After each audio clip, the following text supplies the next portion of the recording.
Halo semuanya, jumpa lagi dengan saya Meiman di Gracia Community Online Experience kita hari ini.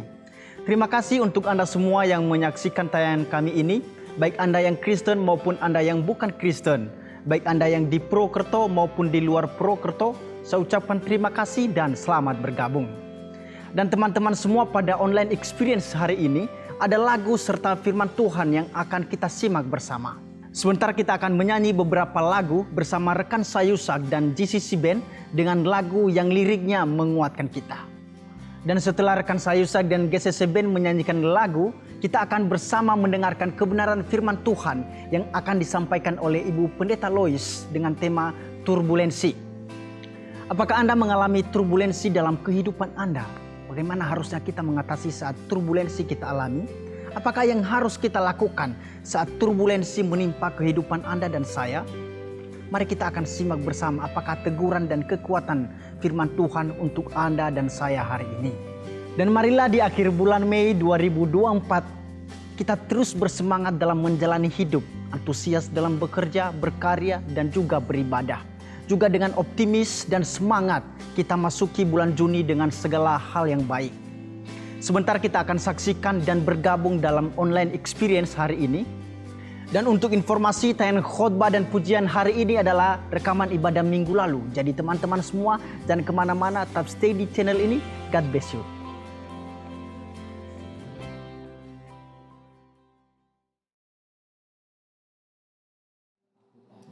Kami datang padamu sore.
Hidup kami.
Bapak Ibu.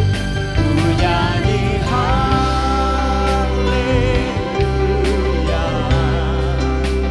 ku nyanyi haleluya.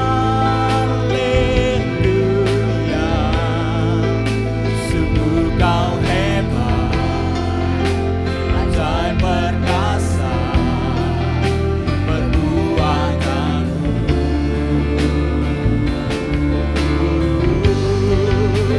Ku nyanyi haleluya,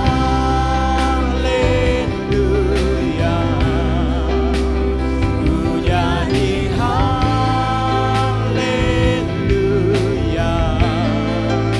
Sungguh kau hebat, ajaib perkasa, perbuatanmu. Kami nyanyi haleluya, ku nyanyi haleluya,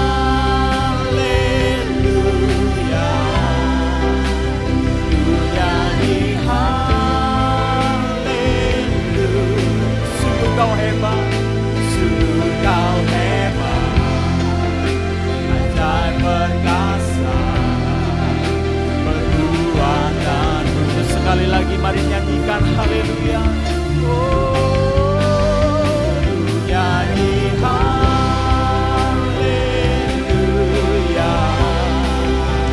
ku nyanyi haleluya.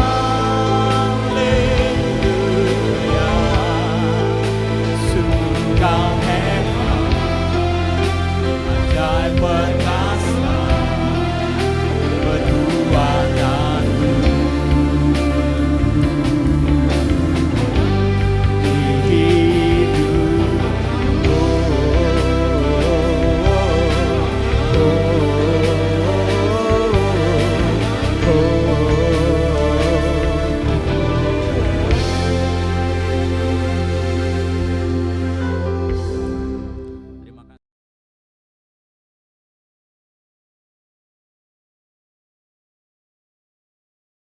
Selamat pagi Bapak Ibu semuanya. Apa kabar? Luar biasa karena Pak David, Bu David beberapa waktu yang lalu sakit selama 12 hari tidak bisa beribadah dan pagi hari ini mereka bisa beribadah bersama-sama karena Tuhan sudah memberikan kesembuhan. Haleluya. Saudara-saudara, pagi hari ini saya akan berbicara tentang turbulensi. Apa itu ya turbulensi itu? Ya, turbulensi itu suatu kecepatan udara, aliran udara atau golakan massa udara yang bergerak begitu cepat dan tidak teratur ke segala arah sehingga mengakibatkan goncangan-goncangan yang keras dan biasanya itu terjadi dalam suatu penerbangan. Saudara-saudara, fenomena cuaca yang kurang bagus dalam penerbangan akan kadang-kadang menimbulkan goncangan yang kecil. Kalau kita pernah naik pesawat terbang, ya kalau pesawat itu lewat awan, pasti goyang pesawatnya. Pertama kali saya naik pesawat bersama suami saya dari Jakarta ke Surabaya, suami saya berkata apa? Ternyata di udara juga jalannya enggak rata. Ada geronjalan-geronjalan katanya ya. Nah itu karena melewati awan lalu bergoyang.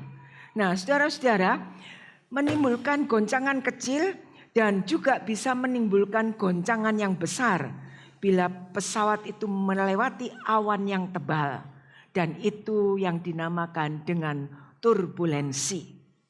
Saat turbulensi terjadi, apa yang dialami oleh penumpang di dalam pesawat? Pasti mengalami ketakutan. Tapi sebelumnya, waktu turbulensi belum terjadi, ada pengumuman, silahkan mengenakan sabuk pengaman, ya, kembali ke tempat duduk supaya tidak mengalami cedera. Tetapi banyak penumpang yang sok dan mengatakan aku sudah berpengalaman. Ketika turbulensi itu datang, dia sedang berjalan, dia oleng di dalam pesawat. Ya, dan orang yang tidak mengenakan sabuk pengaman akan terpantul naik turun ke bawah. Saudara-saudara, seperti apa yang dialami oleh Singapore Airlines tanggal 21 Mei yang lalu. Ketika mereka mengadakan penerbangan dari London ke Singapura, tiba-tiba di langit Myanmar mereka mengalami turbulensi yang berat dan hebat. Sampai ada 1 meninggal, 70 orang luka-luka, dan kalau saudara melihat ini akibat turbulensi. Ya, turbulensi itu menggoncang pesawat begitu rupa. Orang yang tidak pakai sabuk pengaman, dia akan terlempar ke atas, turun ke bawah. Terlempar ke atas lagi, turun ke bawah. Sampai turbulensi itu berhenti. Saudara-saudara, turbulensi itu menyebabkan banyak kerugian. Menyebabkan orang mengalami kepanikan. Ya, saat pesawat mengalami turbulensi, semua orang mengalami ketakutan. Tapi apa kata Mazmur 46 ayat 2? Mazmur 46 ayat 2 mengatakan, Allah itu bagi kita tempat perlindungan dan kekuatan. Sebagai penolong dalam kesesakan sangat terbukti. Amin. Haleluya.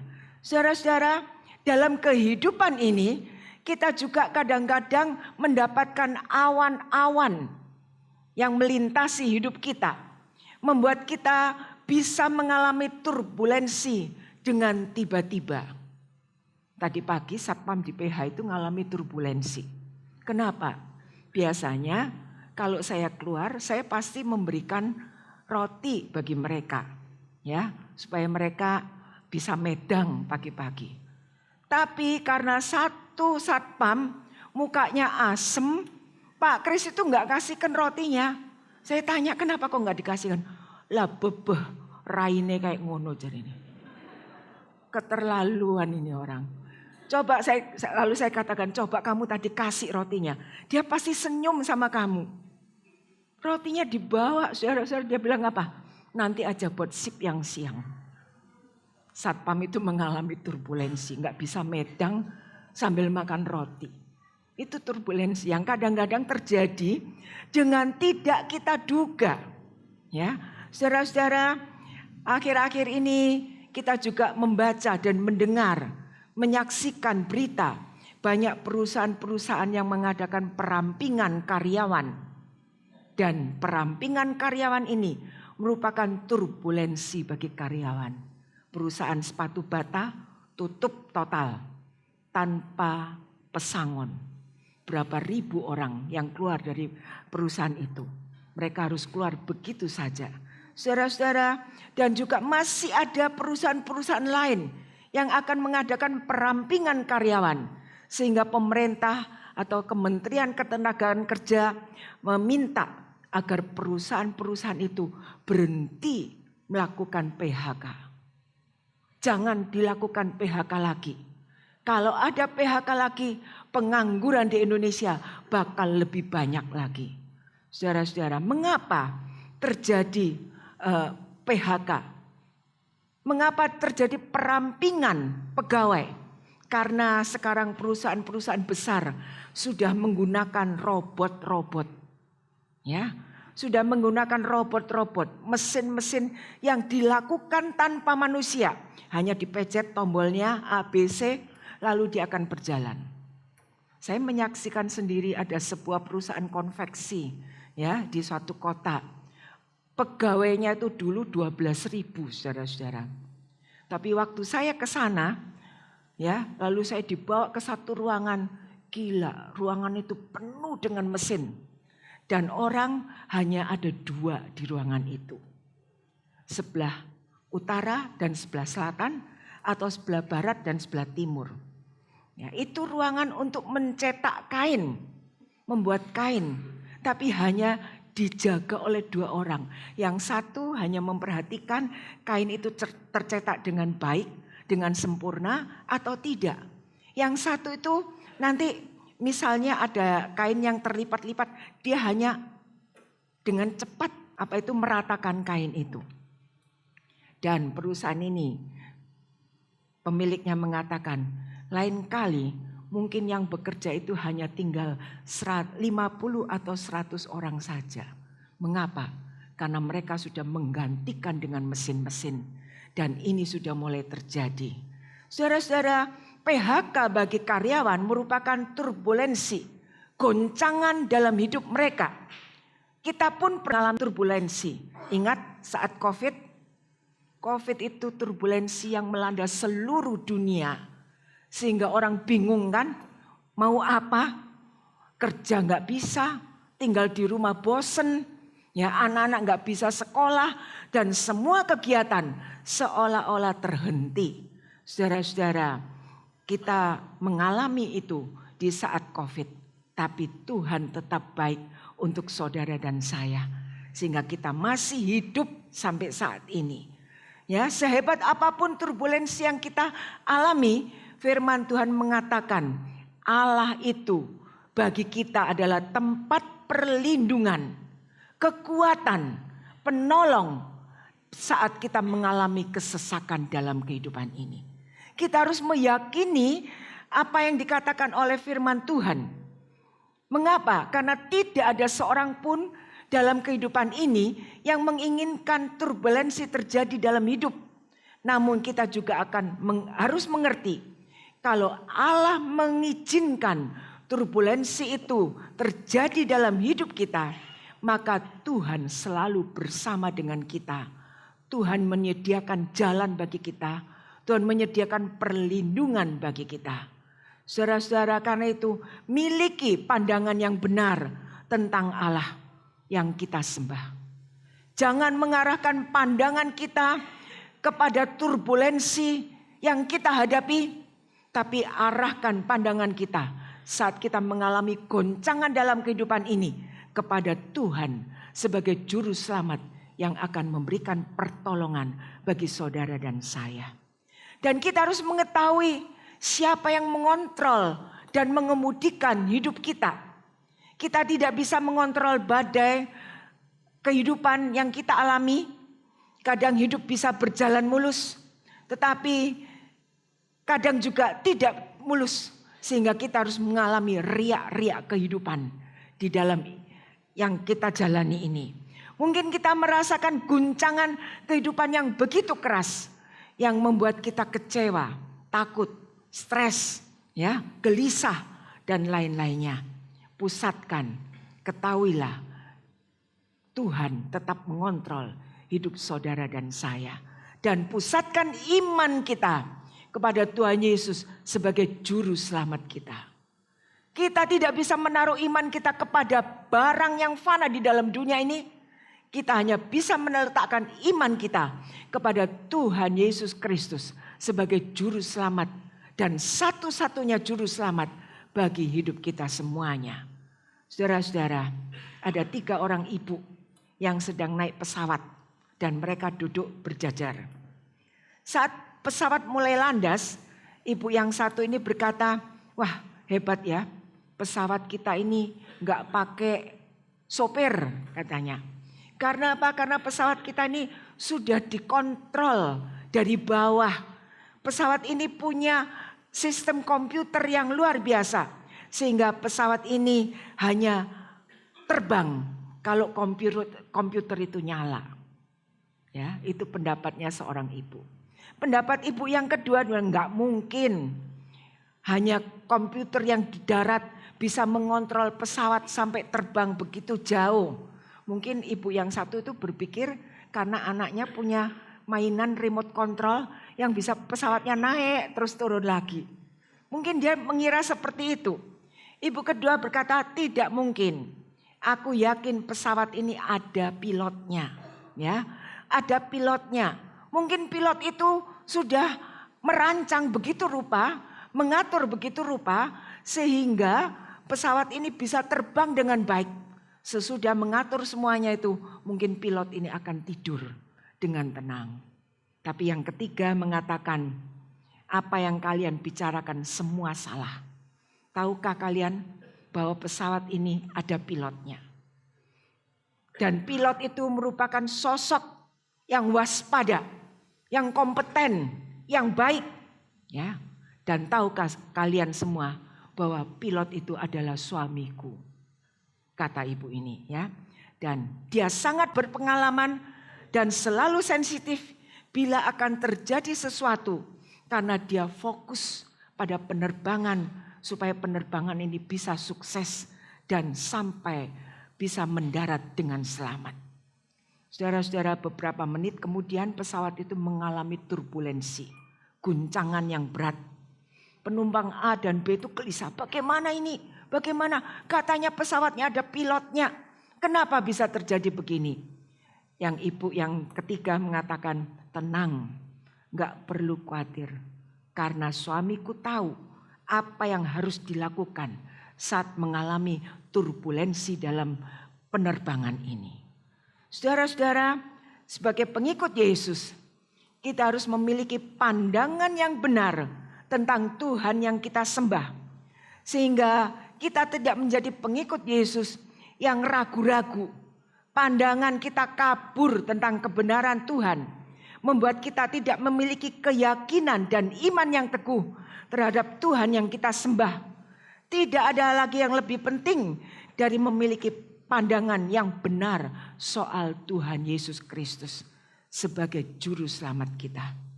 Dan kita perlu tahu siapa pilot yang mengemudikan hidup kita. Dia satu-satunya juru selamat yang memberikan keamanan bagi kehidupan saudara dan saya. Dia satu-satunya juru selamat yang menyediakan jalan dan kebenaran bagi kita semuanya. Karena itu, pusatkan iman kita kepada Tuhan Yesus sebagai juru selamat. Dan mengenal Tuhan Yesus Kristus sebagai juru selamat berarti kita mengenal juga Bapa Surgawi yang memiliki kasih begitu rupa bagi kita semuanya. Jadi saudara-saudara, turbulensi kehidupan ini bisa terjadi dalam kehidupan kita. Asal kita punya pandangan yang benar. Ada orang yang mengalami turbulensi kehidupan dan turbulensi itu berarah ke arah yang positif. Memperbaiki kehidupan dari kehidupan yang bobrok dijadikan kehidupan yang baik. Tapi kadang-kadang turbulensi itu juga bisa membuat satu kehidupan yang tidak benar dari kehidupan yang baik karena tidak bersyukur, karena tidak berterima kasih. Akhirnya dia akan mengalami kehidupan yang makin hari makin menurun dan mengalami kehidupan yang tidak berguna. Satu hal yang kita harus ketahui, apapun turbulensi yang kita hadapi, sekeras apapun turbulensi itu, kita harus memiliki Tuhan sebagai penyembah yang ada di dalam hidup saudara dan saya. Haleluya. Kita akan memeriksa sebuah contoh dalam Yohanes pasal 4 ayat 1 sampai 42. Tapi yang akan saya bacakan hanya ayat 9 sampai 14. Di situ diceritakan tentang perempuan Samaria yang mengalami turbulensi dalam kehidupannya saat dia berjumpa dengan Tuhan Yesus. Saya bacakan ayat 9. Maka kata perempuan Samaria itu kepadanya, masakan engkau seorang Yahudi minta minum kepadaku seorang Samaria? Sebab orang Yahudi tidak bergaul dengan orang Samaria. Jawab Yesus kepadanya, jikalau engkau tahu tentang karunia Allah dan siapakah dia yang berkata kepadamu, berilah aku minum, niscaya engkau telah meminta kepadanya dan ia memberikan kepadamu air hidup. Kata perempuan itu kepadanya, Tuhan, engkau tidak punya timba dan sumur ini amat dalam. Dari manakah engkau memperoleh air hidup itu? Adakah engkau lebih besar daripada bapak kami Yakub yang memberikan sumur ini kepada kami dan yang telah minum sendiri dari dalamnya, ia serta anak-anaknya dan ternaknya? Jawab Yesus kepadanya, barang siapa minum air ini, ia akan haus lagi. Tetapi barang siapa minum air yang akan kuberikan kepadanya, ia tidak akan haus untuk selama-lamanya. Sebaliknya, air yang kuberikan kepadanya akan menjadi mata air di dalam dirinya yang terus-menerus memancar sampai kepada hidup yang kekal. Amin. Saudara-saudara, perempuan Samaria ini merupakan orang yang bejat hidupnya. Mengapa dikatakan perempuan Samaria? Karena Samaria itu merupakan satu tempat di wilayah pegunungan antara Galilea di utara dan Yudea di selatan. Jadi Samaria ini berada di tengah-tengah antara Galilea dan Yudea. Sehingga orang-orang yang hidup di sana saat itu disebut sebagai orang-orang Samaria. Nah, pada masa Tuhan Yesus di bumi, orang Yahudi itu tidak bergaul, tidak sapa menyapa dengan orang Samaria. Di sini diceritakan tentang percakapan Tuhan Yesus dengan perempuan Samaria di sebuah sumur di Sikar. Siapa perempuan Samaria ini? Perempuan Samaria ini adalah seorang perempuan yang bisa dikatakan, tadi saya katakan, bejat moralnya. Sehingga dia tidak dihargai oleh penduduk Samaria. Tetapi perjumpaan dengan Tuhan Yesus membuat perempuan ini mengalami perubahan besar dalam hidupnya. Singkat cerita, wanita Samaria ini mula-mula mengenal Tuhan Yesus sebagai orang Yahudi pada masa Tuhan Yesus hidup di bumi. Ya. Dan setelah menyadari bahwa Yesus tahu ya hidupnya yang bejat karena wanita ini sudah kawin cerai sebanyak 5 kali dan Tuhan Yesus tahu keadaannya. Lalu perempuan Samaria ini mengatakan dan mengakui, engkau adalah Tuhan dan seorang nabi. Dan ketika Tuhan Yesus berbicara dengan perempuan Samaria tentang bagaimana perempuan ini harus menjadi penyembah yang benar, lalu wanita itu mengakui bahwa Yesus sebagai penyelamat dunia. Dan peran Tuhan Yesus ini sangat menentukan perubahan hidup perempuan Samaria ini. Supaya perempuan ini mempunyai perjalanan iman yang benar dalam hidupnya. Demikian juga dengan iman kita semuanya. Kita harus memiliki iman yang semakin hari semakin bertumbuh. Terus bertumbuh. Dan untuk itu kita perlu bimbingan bagi iman kita. Bimbingan yang terbaik adalah dari firman Tuhan.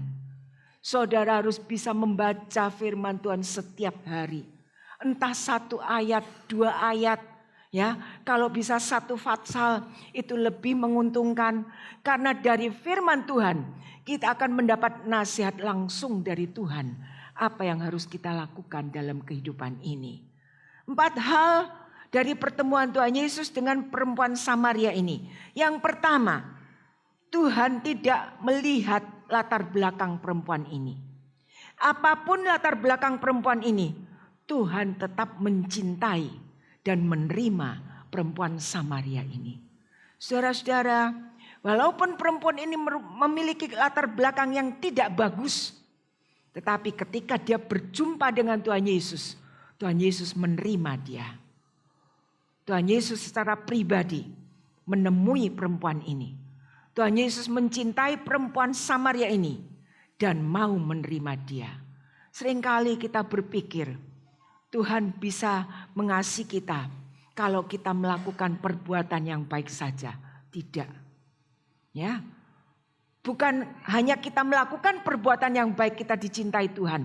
Saat kita tidak melakukan perbuatan yang baik, saat kita melakukan kesalahan-kesalahan dalam hidup ini, Tuhan itu tetap baik untuk saudara dan saya. Amin. Haleluya. Dia tidak pernah menghakimi kita. Dia tidak pernah menyingkirkan kita. Tapi dia tetap memeluk kita. Supaya kita bisa merasakan kasih sayang Tuhan dalam hidup ini. Yang dibuktikan oleh Tuhan melakukan perbuatan besar dalam kehidupan perempuan Samaria yang bobrok ini. Walaupun orang tidak mau menerima perempuan ini. Tapi kasih Allah yang tidak terbatas. Tidak memandang dosa perempuan ini. Dan dia tetap memeluk perempuan ini, menerima perempuan ini, mengubah hidupnya dan memberikan hidup yang kekal. Saudara-saudara, tahukah saudara bahwa kasih Tuhan itu tanpa syarat? Ya, dia tidak memandang latar belakang kita, dia tidak memandang kegagalan hidup kita, dia tidak memandang kebobrokan hidup kita, tetapi dia selalu menyatakan kasihnya kepada saudara dan saya. Dan kasih Tuhan itu merupakan sumber harapan. Selalu hadir, selalu mendampingi, selalu memberikan kekuatan, selalu memberikan semangat untuk kita memiliki kehidupan yang lebih baik. Yang kedua, bukan kita yang mencari Tuhan, tapi Tuhan mencari kita. Tuhan menemukan kita dan Tuhan menyelamatkan kita. Tuhan mencari perempuan Samaria ini. Tuhan menemukan perempuan Samaria ini. Dan Tuhan menyelamatkan perempuan Samaria ini. Saudara-saudara, perempuan Samaria ini menimba air di siang hari. Biasanya orang-orang menimba air pada sore hari. Sesudah gak ada matahari. Supaya gak kepanasan. Tapi perempuan ini aneh. Dia menimba di siang hari. Mengapa? Karena dia tidak mau ketahuan orang-orang bahwa dia juga perlu air itu. Saudara-saudara, namun Tuhan Yesus sengaja bertemu dengan perempuan ini. Dan berkata kepada perempuan ini, beri aku minum. Lalu perempuan itu berkata kepada Tuhan Yesus seperti ayat yang kita baca tadi. Masakan engkau seorang Yahudi minta minum kepadaku seorang Samaria? Sebab orang Yahudi tidak bergaul, tidak menyapa orang Samaria. Tuhan Yesus menjawab perempuan itu. Jika engkau tahu tentang karunia Allah dan siapa yang sedang berbicara denganmu, beri aku minum, pasti kamu akan meminta kepadanya dan ia memberikan kepadamu air kehidupan.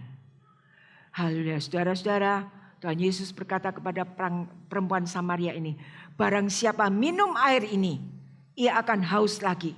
Tetapi barang siapa minum air yang akan kuberikan kepadanya, ia tidak akan haus untuk selama-lamanya. Karena air yang diberikan oleh Tuhan Yesus akan menjadi mata air yang terus memancar sampai kepada hidup yang kekal. Dan Tuhan menawarkan air kehidupan, yaitu keselamatan yang kekal bagi perempuan Samaria ini. Apa yang dikatakan oleh perempuan Samaria, Tuhan berikan air itu kepadaku. Perempuan ini menyambut ya apa yang akan Tuhan berikan. Berikan air itu kepadaku supaya aku tidak haus lagi dan aku tidak perlu datang lagi ke sumur ini.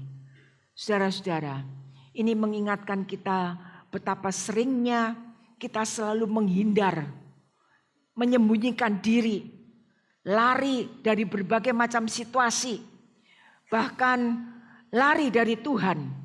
Karena besarnya perasaan tidak layak dalam diri kita. Karena besarnya perasaan malu. Karena besarnya perasaan berdosa.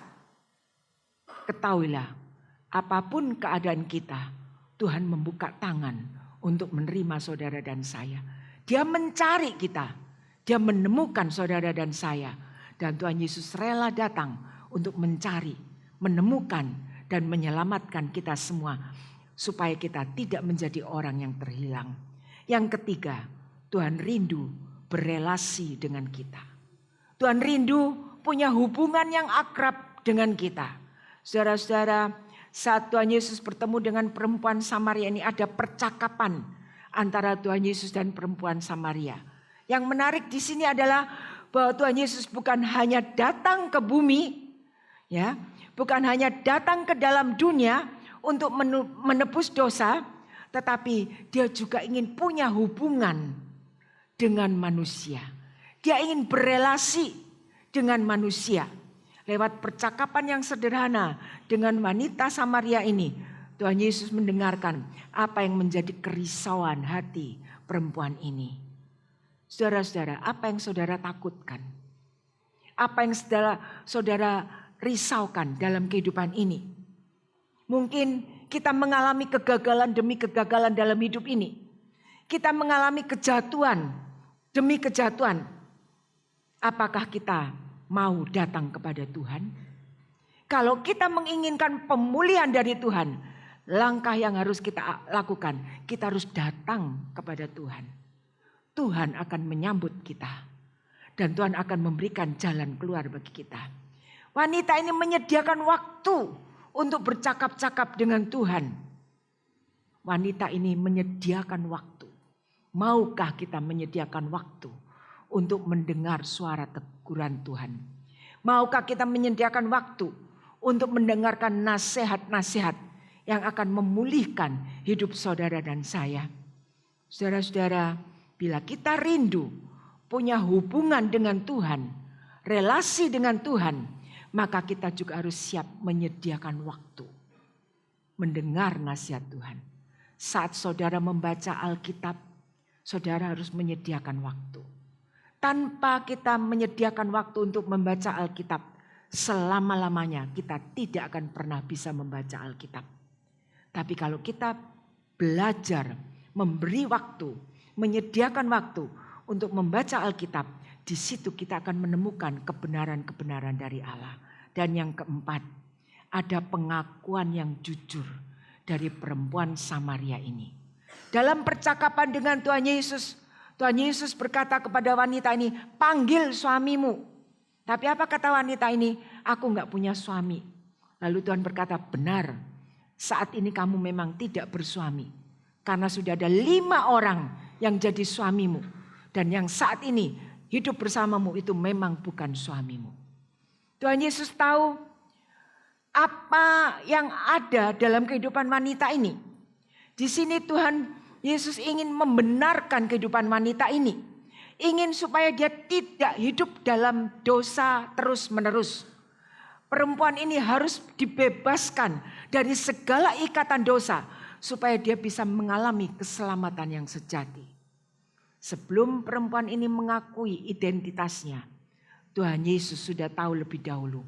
Tapi Tuhan ingin supaya ada pengakuan keluar dari mulut perempuan ini. Saat kita melakukan pengakuan yang jujur, saat kita melakukan kerendahan hati kita di hadapan Tuhan untuk apa yang telah kita lakukan, kita menyadari kesalahan kita, kita menyadari kekurangan kita, dan kita ingin benar-benar Tuhan menyelamatkan hidup kita, Tuhan mengadakan pembaruan dalam hidup kita, maka Tuhan akan melakukan itu untuk saudara dan saya. Kita semua adalah manusia yang tidak sempurna, ya. Kita harus berani mengakui ketidaksempurnaan kita di hadapan Tuhan. Sebagai suami, sebagai istri, sebagai anak, kita semua tidak sempurna. Banyak hal yang kita lakukan, kadang-kadang kita tidak bisa sabar di dalam rumah tangga kita. Kita terlalu keras, kita ingin apa yang kita inginkan itu, apa yang menjadi pendirian kita itu tertanam dalam hidup anak istri kita. Tapi ketahuilah, istrimu, anakmu tidak sama dengan dirimu. Mungkin dia tidak sepandai dirimu, tetapi ketahuilah Tuhan tetap menyayangi. Saudara-saudara, apapun keadaan kita, ketahuilah Dia datang ke dalam dunia untuk menyelamatkan saudara dan saya, menyelamatkan hidup pribadi kita, menyelamatkan rumah tangga kita, menyelamatkan anak-anak kita, menyelamatkan tugas pekerjaan yang kita lakukan. Semuanya mari kita serahkan kepada Dia, supaya kita tidak perlu mengalami turbulensi dalam kehidupan. Kalaupun kita mengalami turbulensi dalam kehidupan, Tuhan selalu bersama dengan saudara dan saya. Amin. Mari kita berdiri bersama-sama, kita nyanyikan sebuah lagu kebaikan Tuhan di sepanjang hidup kita.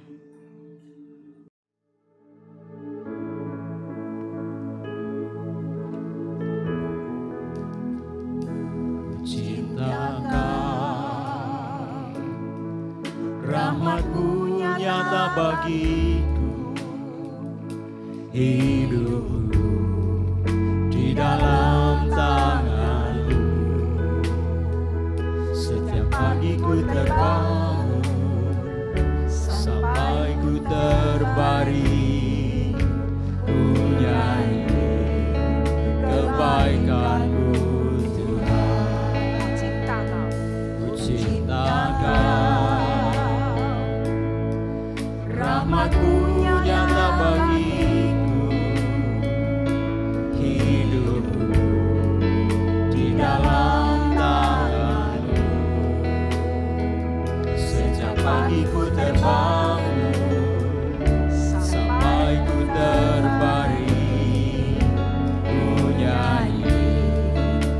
kebaikan-Mu Tuhan. Kita angkat tangan kita. Sepanjang hidupku Kau setia. Sepanjang hidupku Kau sangat baik. Nafasku memuliakan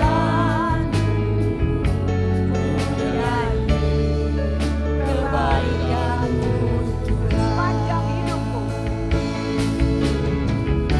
Sepanjang hidupku Kau setia. Sepanjang hidupku Kau sangat baik. Nafasku memuliakan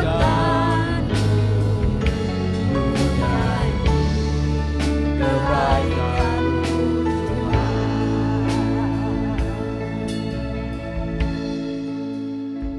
Suaramu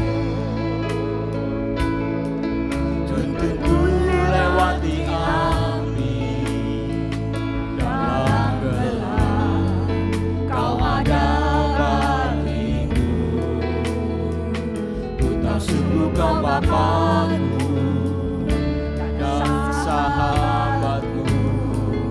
Ku saksikan kebaikan-Mu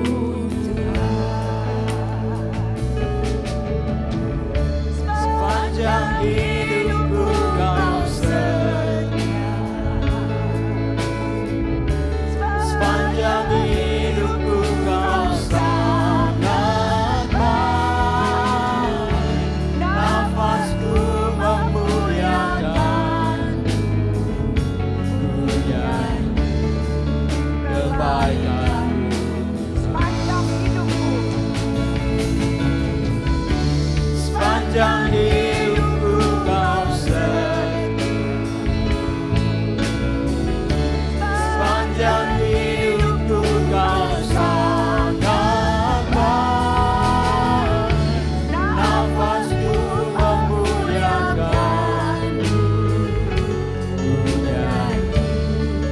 kebaikan-Mu. Ku nyanyi kebaikan Tuhan. Kebaikan-Mu.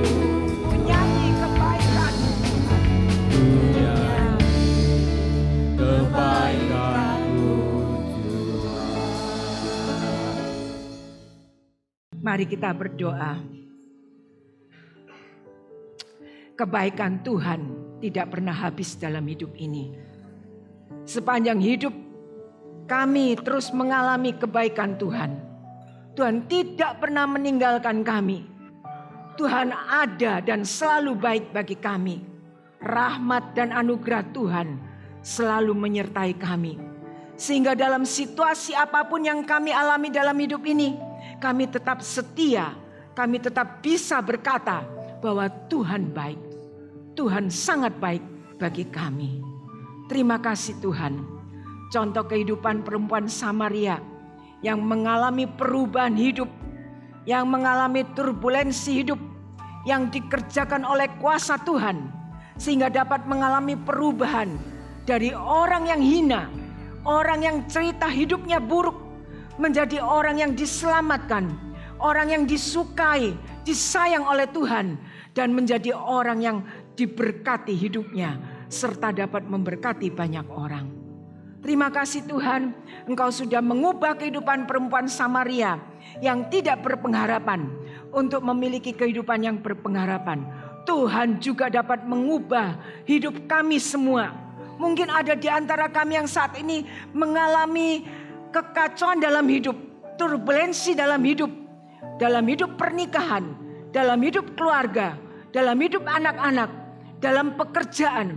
Engkau hadir bersama dengan kami dan memberikan kami kemenangan untuk dapat mengatasi segala permasalahan dalam kehidupan yang kami alami. Terima kasih Bapak, terima kasih. Tuhan sudah memberkati ibadah kami hari ini. Tuhan memberkati semua yang melayani Tuhan hari ini. Tuhan memberkati kami semua, jemaat-Mu yang hadir beribadah hari ini. Dan Tuhan juga memberkati semua persembahan, persepuluhan, persembahan untuk STT Soteria yang diberikan hari ini. Berkati balik dengan berkat berkelimpahan dari Tuhan. Terima kasih Bapak, saudara-saudara.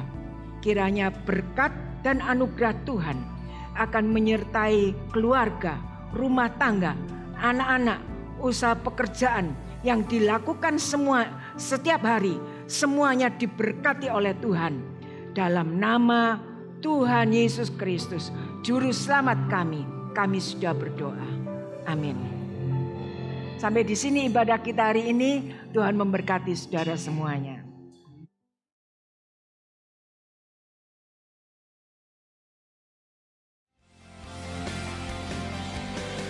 Kedatangan Tuhan Yesus ke dunia bukan hanya untuk menyelamatkan kita, tapi Dia ingin berelasi dengan manusia.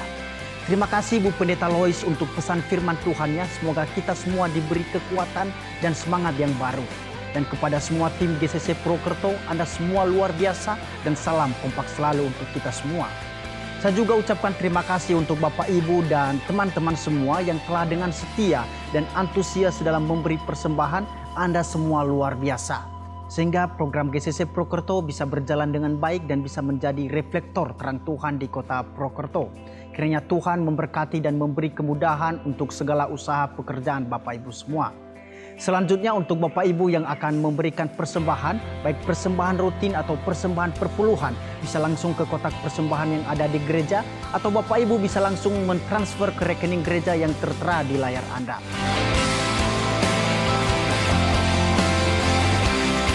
Saya Meiman, sampai jumpa di online experience kita Jumat depan. Tuhan Yesus memberkati.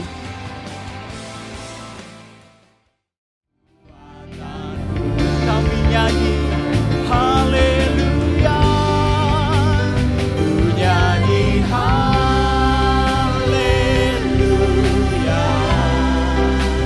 ku nyanyi haleluya. Sungguh kau hebat, sungguh kau hebat, ajaib perkasa perbuatanmu. Sekali lagi mari nyanyikan haleluya.